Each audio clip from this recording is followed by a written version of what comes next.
Socrates is one of the most influential figures in the history of philosophy.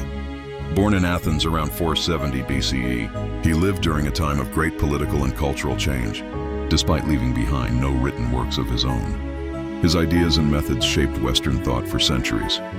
What we know about him comes primarily from the writings of his students, especially Plato and Xenophon, as well as references from other contemporaries like Aristophanes. Socrates devoted his life to seeking wisdom and encouraging others to question their beliefs. He believed that true knowledge begins with recognizing one's own ignorance. His famous statement, "I know that I know nothing," reflects this humility. Socrates was not interested in abstract theories or technical knowledge alone. Instead, he wanted to understand how to live a good and just life.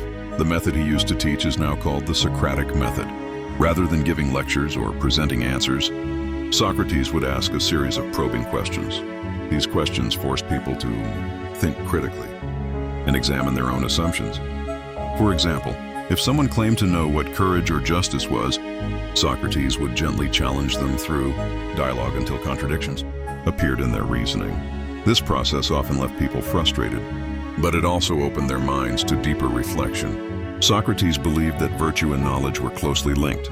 To him, if a person truly understood what was good, they would naturally act in accordance with that knowledge. Therefore, ignorance was the root of wrongdoing. He argued that the unexamined life is not worth living, urging everyone to engage in constant self-examination and moral inquiry. Despite his noble intentions, Socrates became a controversial figure in Athens. Many admired his wisdom, but others felt threatened by his questions. Some politicians and citizens believed he was corrupting the youth by encouraging them to challenge authority and traditional beliefs.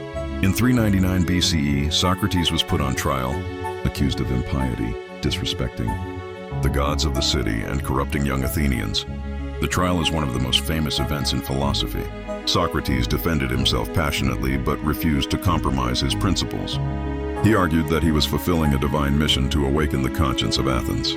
The jury, however, found him guilty.